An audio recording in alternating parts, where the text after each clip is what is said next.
Kita masuk di segmen Kompas Bisnis, Saudara, bersama saya Nanda Aprilia. Saudara, Kementerian Keuangan dan Bank Indonesia memutuskan untuk melakukan berbagi beban alias burden sharing untuk mendanai program prioritas pemerintah. Salah satunya adalah BI membeli surat berharga negara atau SBN mencapai 200 triliun rupiah. Lalu bagaimana independensi BI dalam hal ini?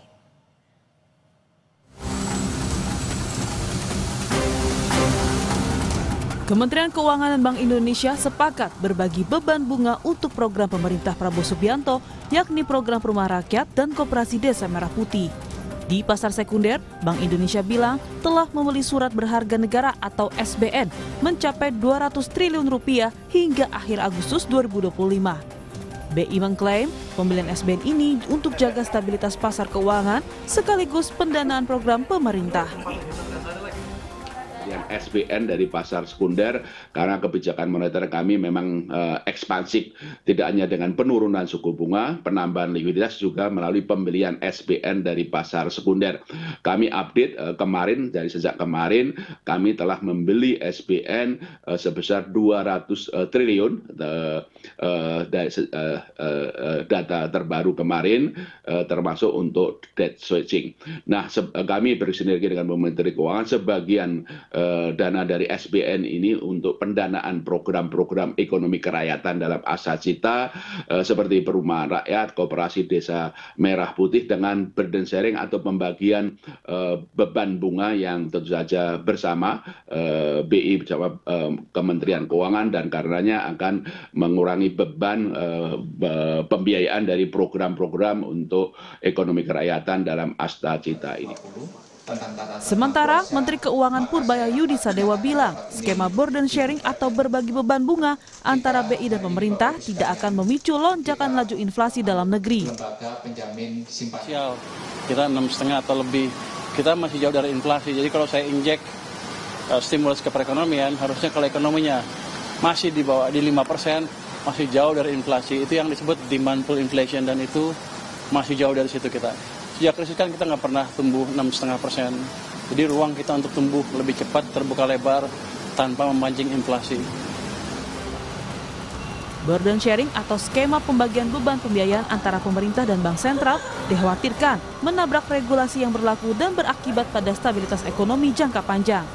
Terlebih dalam hal ini, independensi Bank Indonesia kembali dipertanyakan karena mendukung kebijakan ekonomi pemerintah. Vicky Kuen, Tim Liputan, Kompas TV. Kementerian Keuangan dan Bank Indonesia sepakat untuk berbagi beban bunga buat program Asta Cita pemerintah. Yang jadi pertanyaannya adalah bagaimana independensi Bank Indonesia karena mendukung pembiayaan program pemerintah. Lalu bagaimana juga dengan regulasinya? Selengkapnya akan kita tanyakan kepada ekonom sekaligus guru besar Fakultas Ekonomi dan Bisnis Universitas Indonesia yang sudah bergabung bersama kami melalui sambungan Zoom bersama dengan Profesor Telisa Aulia Valianti. Selamat pagi, Prof. Assalamualaikum. Selamat pagi, waalaikumsalam Mbak Nanda dan pemirsa Kompas TV. Oke, Prof, mengenai burden sharing ini kita tahu pernah diterapkan pada saat pandemi COVID-19 dan saat ini kembali diterapkan. Pandemi COVID kita tahu bagaimana sistem atau kondisi ekonomi pada saat itu. Nah, sebenarnya apa yang menjadi beda burden sharing diterapkan pada saat pandemi COVID dengan kondisi sekarang ini? Ya, yang paling utama perbedaannya adalah dari sisi pembeliannya itu kalau dulu di pasar primer. Jadi dia direct effect, ya langsung lebih dekat kepada pencetakan uang beredar. Maksudnya lebih impact-nya itu akan lebih terasa untuk uang beredarnya. Nah, kalau sekarang itu lebih indirect karena pembeliannya itu di pasar sekunder. Jadi ada perbedaan skemanya ya dari sisi skema. Jadi kalau yang sekarang itu hanya boleh di pasar sekunder tapi tidak di pasar primer. Karena kalau di pasar primer itu impact ke uang primernya juga akan lebih besar dan lebih langsung. Nah, supaya itu tidak terjadi untuk memitigasi dampak kepada inflasi, makanya pembeliannya sekarang hanya di pasar sekunder. Itu perbedaan yang pertama.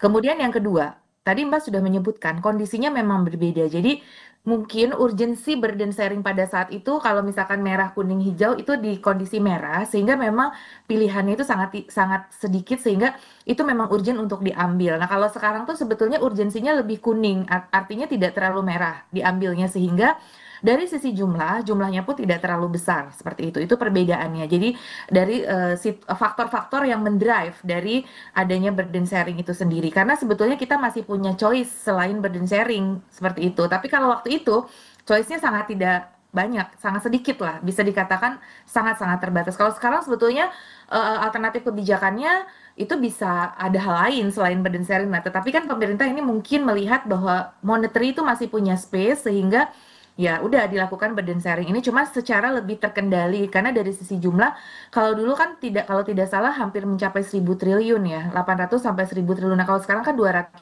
T. Jadi sudah dari sisi jumlahnya juga tidak terlalu besar. Itu perbedaannya. Dan yang ketiga dari sisi bunganya pun kalau dulu kan untuk COVID, untuk vaksin, rumah sakit dan yang berkaitan dengan COVID secara langsung itu bunganya betul-betul 0%. Nah, kalau sekarang bunganya tidak 0%, bunganya rata-rata bebannya dibagi dua. Jadi itu yang membedakan juga dari sisi beban bunganya tidak sebesar waktu pandemi COVID. Prof, Menteri Keuangan yang baru pernah mengklaim bahwa sebenarnya burden sharing ini adalah untuk membiayai program dari pemerintah khususnya Astacita. Pertanyaannya adalah kemudian kenapa beban fiskal ini menjadi beban moneter? Apakah tidak terlalu beresiko untuk Bank Indonesia? Iya, jadi gini, kebijakan moneter yang utama dua ya, selain ada kebijakan struktural yang penting juga, tapi kalau kita bicara makro, ini ada fiskal, ada moneter. Nah, kondisi fiskal kita itu space-nya terbatas. Nah, jadi kenapa? Karena kan kita tahu kita tidak ingin menaikkan utang lagi, gitu kan, dan kemudian defisit juga melebar, sedangkan program-program banyak. Nah, makanya ini dilihat bahwa moneter itu masih punya space. Kenapa? Karena sekarang The Fed sudah mulai menurunkan suku bunga. Jadi itu space-nya juga tercipta karena kita beruntung The Fed saat ini juga lebih arahnya stance-nya adalah menurunkan suku bunga. Nah, kita punya ruang kalau The Fed menurunkan suku bunga. Kemudian yang kedua, inflasi kita sangat rendah belakangan ini, ya. Nah, inflasi yang rendah itu membantu memberikan monetary space. Jadi moneter itu memang saat ini lebih punya space di tengah kondisi demand masyarakat yang lemah seperti itu. Jadi tadi kan Pak Menteri menyampaikan kita itu masih di bawah potensial output. Nah, selama kita masih di bawah potensial output, moneter itu masih bisa ekspansif. Nah, kemarin kan moneter agak kontraktif karena The Fed-nya juga dalam kondisi kontraktif begitu. Nah, sekarang The Fed sudah ekspansif, nah kita juga bisa mulai melonggarkan. Jadi moneternya lebih longgar karena kalau fiskal itu space-nya terbatas banget karena kan kita nggak jadi naikin pajak kemarin, PPN nggak jadi naik dan seterusnya. Pajak kita juga relatif melambat karena harga komoditas melambat, pengeluaran banyak gitu loh. Jadi memang fiskalnya terbatas. Nah, memang ada pertanyaan, kenapa moneter yang harus berkorban untuk fiskal dalam hal ini? Karena memang fiskalnya lagi terbatas. Nah, sekarang pertanyaannya, apakah ada upaya yang dilakukan supaya fiskal ini juga bisa melonggarkan. Nah, sebetulnya kenapa kita nggak longgar? Karena kebijakan KL kita kan membengkak, jumlah KL membengkak, program banyak gitu loh. Nah, itu yang artinya gini, memang kalau masalah moneter itu harus independen, tetapi jangan lupa di Undang-Undang P2SK itu ada kan mandat BI itu sekarang juga mendukung pertumbuhan ekonomi yang berkelanjutan. Nah, disitulah makanya BI ikut mendukung gitu untuk pertumbuhan ekonomi. Jadi tidak hanya ke stabilitas. Karena kalau moneter misalkan quote unquote hanya mikirin stabilitas, dia jangan menginjek ke growth karena ada resiko dari kebijakan ini tetap ada risknya yang bisa ke stability gitu. Walaupun risknya memang kecil sudah dihitung seperti itu. Jadi memang ini bicara masalah pengambilan kebijakan itu adalah art gitu. Bagaimana kita mengcombine antara moneter dengan fiskal gitu. Jadi memang yang memang paling ideal monetary itu sangat independen, jadi tidak ada fiscal dominance. Nah, kalau sekarang mungkin masyarakat menganggap kok ini fiskal ada semacam dominasi kepada moneter. Nah, tapi memang karena kondisi negara kita dan kita ingin mencapai target pertumbuhan ekonomi tadi yang 8%, sehingga itu ya yang masih punya ruang memang moneter. Seperti itu penjelasannya kira-kira. Oke, Prof. Berarti kalau berbicara mengenai independensi dari Bank Indonesia itu sendiri, ini tidak bermasalah, tidak melanggar ketentuan hukum yang ada?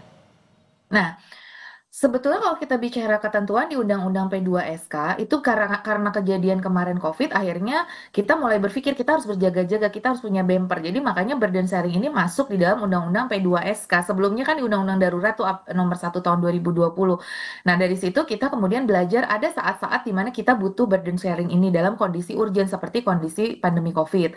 Nah, sekarang kondisi urgennya adalah demand masyarakat yang lemah, kemudian kita ingin mencapai target pertumbuhan ekonomi tadi, akhirnya sebenarnya di Undang-Undang P2SK tuh ada pasal yang menyatakan bahwa dalam kondisi tertentu Bank Indonesia boleh membeli tapi hanya di pasar sekunder seperti itu. Jadi memang yang dilakukan sekarang itu tidak melanggar. Nah, tetapi memang ada catatan terkait independensi bank sentral tadi. Nanti kita akan bisa bahas sih. Jadi kan ada pertanyaan juga ya nanti ke depannya itu apakah ini akan mengganggu independensi bank sentral. Karena saya punya suatu angka evaluasi dari Central Bank Independent Index itu dari Romeli ya. Jadi di internasional tuh kita di ranking nih masalah Central Bank Independence. Nah, kita agak turun di tahun 2023 karena ada undang-undang tersebut.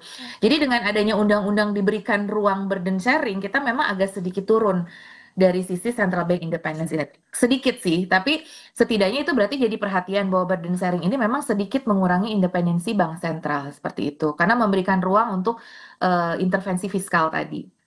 Oke, karena Prof, independensi ini menjadi sangat penting juga untuk kita cermati tentunya ya. Kalau misalkan kita mengambil contoh salah satu negara, katakanlah Turki, independensi bank sentralnya di sana sempat terganggu, maka muncul gejolak ekonomi dan juga inflasi. Bagaimana Indonesia agar tidak kebablasan begitu Prof melihat dari kondisi di Turki? Tapi jawabannya kita tahan dulu, kita akan kembali usai jeda saudara. Tetap bersama kami di Kompas Bisnis.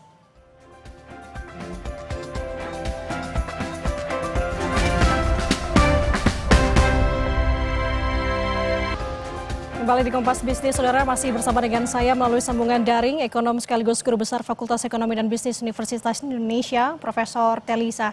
Prof, tadi sebelum jeda saya bertanya mengenai independensi, salah satu contoh kasusnya adalah dari Turki. Di sana ketika independensi bank sentralnya terganggu, muncul gejolak ekonomi, inflasi. Lalu bagaimana Indonesia agar tidak kebablasan, Prof? Ya.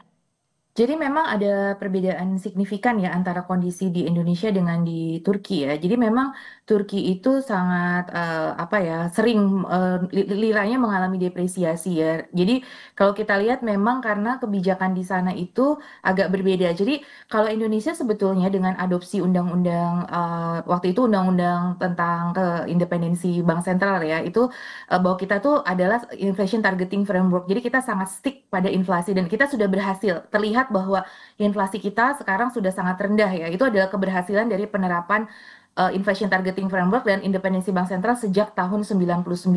Nah, kalau di Turki sendiri itu memang agak berbeda terutama belakangan ini ya, di era kepemimpinan Presiden Turki yang saat ini itu ada mazhab yang agak berbeda berlawanan dengan mazhab monetaris. Karena biasanya mazhab monetaris itu kita itu tidak boleh terlalu banyak mencetak uang beredar karena itu nanti ke inflasi dan kemudian kita harus mengikuti aturan suku bunga. Misalkan kalau suku bunga The Fed naik ya kita juga naik gitu seperti itu. Itu yang disebut sebagai Taylor Rule. Nah, tetapi kita belakangan ini agak berbeda aturan yang Turki ini ya. Turki ini percaya bahwa justru yang bagus buat Turki itu waktu The Fed naikin tuh justru mereka nurunin gitu. Nah, akhirnya kan lira terdepresiasi karena investor tidak percaya dengan monetary policy karena monetary policy itu sudah ada rumusnya. Kalau begini-begini. Nah, itu agak berbeda berlawanan. Nah, sehingga waktu itu lira juga terdepresiasi, terjadi capital outflow di Turki. Dan kemudian waktu itu karena gubernur bank sentralnya tidak mengikuti apa kata presiden mengganti gubernur bank sentral dengan keluarganya gitu yang mungkin bukan terlalu ahli di bidang moneter. Nah, sehingga itu pasar itu sangat bereaksi. Akhirnya waktu itu terjadi capital outflow besar-besaran. Artinya memang lesson learned dari Turki, intervensi yang berlebihan dari pemerintah atau politik ke bank sentral itu bisa mengganggu mekanisme pasar. Karena namanya pasar keuangan itu mekanismenya sangat tergantung kepada aturan tadi, harus disiplin aturannya, rulesnya gitu. Investor akan mempercayakan uang kepada negara yang bank sentral dan policy-nya itu disiplin. Nah, jadi memang kata kuncinya adalah walaupun ini memang sudah dihitung lebih manajebil dan seterusnya, tetapi tidak boleh ada moral hazard di sini. Artinya sedikit-sedikit burden sharing, sedikit-sedikit burden sharing. Nah, itu yang kita jaga. Memang kondisi sekarang ada justifikasi karena demand yang lemah dan kita masih di bawah potensial output dan memang karena fiskal ini terbatas kita nggak mau nambah utang itu dan kebetulan kita dalam kondisi yang lebih favorable untuk itu tapi ini tidak boleh terus digunakan sehingga SOP dari penggunaan burden sharing apa kriteria burden sharing itu boleh dilakukan itu harus ada dalam regulasi itu sih menurut kami masukan yang perlu ya ke pemerintah saat ini kita memang benar butuh untuk mendorong growth tapi kita stability tetap harus kita jaga seperti itu dengan regulasi yang jelas mengenai aturan burden sharing itu sendiri untuk menjaga kepercayaan dari investor tadi. Nah, oke, yang ini menarik. Tadi yang Prof sampaikan bahwa yang dikhawatirkan ini menjadi salah satu hal yang dikhawatirkan ke depannya tidak, Prof? Melihat tadi kalau misalkan sedikit-sedikit burden sharing, sedikit-sedikit burden sharing. Jadi pemerintah bisa mungkin suka-suka bikin program mesti nggak ada anggarannya begitu, Prof. Ini menjadi salah satu yang dikhawatirkan juga. Iya, jadi artinya gini, jangan hanya moneter yang disiplin ya dengan rule-nya, tapi fiskal pun harus apa namanya punya rule juga, ya, menjaga defisit, menjaga agar utang tidak membengkak tadi ya, dan kemudian dari moneter dari fiskal sendiri efisiensinya tuh harus jelas ya, karena kan narasi yang dibangun itu masukannya kan katanya efisiensi, tapi kita nambah jumlah KL terus gitu, jadi yang hal itu yang perlu di apa ya dibahas gitu, dan kemudian bagaimana fiskal memastikan karena burden sharing ini ada cost-nya ya. Jadi nanti saya juga ada sebetulnya sedikit analisis kemarin cost dari burden sharing itu apa. Beban bunga BI itu membengkak ya di dalam laporan keuangan Bank Indonesia. Jadi kalau kita lihat contoh waktu COVID kemarin itu kan meningkat tuh dari 1,3 T di tahun 2020 bebannya itu jadi 26 T di tahun 2024 dan itu mengurangi surplus dari Bank Indonesia. Nah, nanti surplus Bank Indonesia ini apa kalau terus tergerus itu nggak bagus untuk kredibilitas bank sentral seperti itu karena biasanya para pelaku internasional tuh melihat kredibilitas bank sentral salah satunya dari surplus atau defisitnya bank sentral. Nah, kalau kita terlalu banyak ngasih beban ke bank sentral, dia kan tergerus tuh surplusnya. Nah, itu juga bisa ya nggak bagus juga gitu. Nah, oleh karena itu makanya harus balancing fiskalnya juga harus mau disiplin gitu loh. Jadi kita berharap dengan Pak Menteri yang baru nih kita aura vibes-nya ini positif mendukung dan kemudian ingin Pak Menteri baru ini lebih mendisiplinkan lagi yang mungkin sudah bagus di sebelumnya lebih bagus lagi kita jaga. Jadi bagaimana Pak Menteri juga memberikan masukan ke pemerintah bahwa ini harus hati-hati juga. Memang kita punya program yang ambisius, tetapi program yang ambisius itu jangan sampai mengorbankan disiplin fiskal, kemudian mengorbankan moneter disiplin yang sudah bagus gitu, yang itu penting untuk kita jaga. Jadi harus sama-sama, nggak bisa salah satu pihak saja yang disiplin seperti itu. Jadi disiplin fiskalnya ditambah dengan tadi di fiskal kan ada isu corruption, kebocoran anggaran, nah itu harus dibetulin gitu. Jadi jangan sampai moneter yang diminta berkorban, tapi kemudian fiskalnya sendiri tidak melakukan perbaikan. Itu kuncinya. Dari corruption-nya, dari bagaimana mencari program yang multiplier efek yang besar. Saya khawatir ya, ada beberapa program besar sekali anggarannya, dan itu pengawasannya seperti apa. Kita sudah mengorbankan moneter dan disiplin moneter sedikit, tapi kemudian tidak digunakan pada porsi yang tepat, sehingga tidak dirasakan juga oleh masyarakat kecil. Nah, ini yang harus kita jaga, trickle down efek ke masyarakat kecilnya, itu juga harus betul-betul dirasakan. Jadi, dari makro ke mikronya itu harus betul-betul kita awasi. Harapannya gitu. Jadi Pak Menteri kan bilang akan mengawasi tuh penggunaan dana-dana MBG misalkan dapat gede sekali. Benar nggak itu nyampe ke masyarakat? Seperti itu. Jangan sampai ini hanya membangun oligarki baru dan semakin meningkatkan ketimpangan dari kebijakan ini yang dikhawatirkan masyarakat kan gitu. Masyarakat nggak kebagian tuh dari burden sharing seperti itu. Nah itu yang narasi itu loh, yang gap itu yang harus dijaga. Masyarakat itu sangat kritis di masalah gap ini gitu. Oke, Prof, berarti kapan patokannya harus mengerem beban fiskal ke moneter, Prof? Iya, jadi sebetulnya itu kalau dalam kondisi urgen seperti waktu COVID ya, itu kan memang nggak ada pilihan kalau kita tidak segera melakukan, kita juga demand akan sangat weak dan kita akan sangat terdampak buruk. Jadi kriterianya adalah kalau dia misalkan kondisi itu tidak ada pilihan lain. Jadi, nah kalau masih ada pilihan lain, nah sebetulnya ini jalan terakhir sebetulnya burden sharing itu. Jadi memang harus ada kriterianya, misalkan pertumbuhan ekonomi sudah melemah sekian persen gitu. Terus kemudian dari sisi fiskal, tax ratio-nya memang tidak bisa dinaikkan. Dari sisi fiskal, si efisiensinya memang, ukuran dari efisiensi fiskal salah satunya kan dari si efisiensi ya, juga dari tax juga penerimaan. Nah, si efisiensinya itu seperti apa? Terus upaya-upaya fiskal effort-nya itu udah seberapa gitu. Kalau fiskal effort-nya sudah maksimum tapi belum bisa memperbaiki kondisi ekonomi, baru di situ moneter yang digunakan seperti itu. Jadi menurut saya tuh salah satu PR pemerintah saat ini adalah mendefinisikan rule tadi. Kapan digunakan burden sharing ini atau bantuan dari moneter ini kapan bisa digunakan, atau kalau inflasi rendah misalkan, kalau inflasi sudah sangat rendah core inflation-nya baru di situ bisa misalkan seperti itu, tapi sampai batas berapa nanti kita evaluasi. Jadi kalau burden sharing ini kemudian ternyata meningkatkan inflasi, nanti direm seperti itu. Kalau sudah ada tanda-tanda inflasi naik misalkan seperti itu, tanda-tanda bahwa investor sudah mulai capital outflow karena isu ini. Nah, itu juga harus mulai dievaluasi. Jadi, harapannya ada feedback evaluation dari kebijakan ini. Jadi, jangan terus-terus, juga harus ada evaluasi. Dan tadi peran DPR itu harus penting untuk mengawasi bagaimana burden sharing ini. Karena bagaimana ini disetujui oleh DPR? Menurut saya itu harus, karena DPR adalah perwakilan rakyat, gitu. Karena ini kan menggunakan uang rakyat dan nanti rakyat juga yang akan kena dampaknya, sehingga skema ini menurut saya harus disetujui oleh DPR. Jadi ada mekanisme check and balances-nya seperti itu. Oke, saya tangkap beberapa poin yang disampaikan oleh Prof. Telisa. Yang pertama adalah tentu harus ada kriteria dan juga kapan penerapan terkait dengan burden sharing ini, dan juga terus menjaga mendisiplinkan fiskal dan juga moneter. Dan satu lagi, pengawasan dari DPR RI menjadi penting. Terima kasih sudah bersama dengan kami, bergabung bersama kami pagi hari ini, Profesor Telisa Aulia Valianti selaku ekonom sekaligus guru besar Fakultas Ekonomi dan Bisnis Universitas Indonesia. Terima kasih, Prof. Sehat selalu. Assalamualaikum. Terima kasih. Sehat selalu. Waalaikumsalam.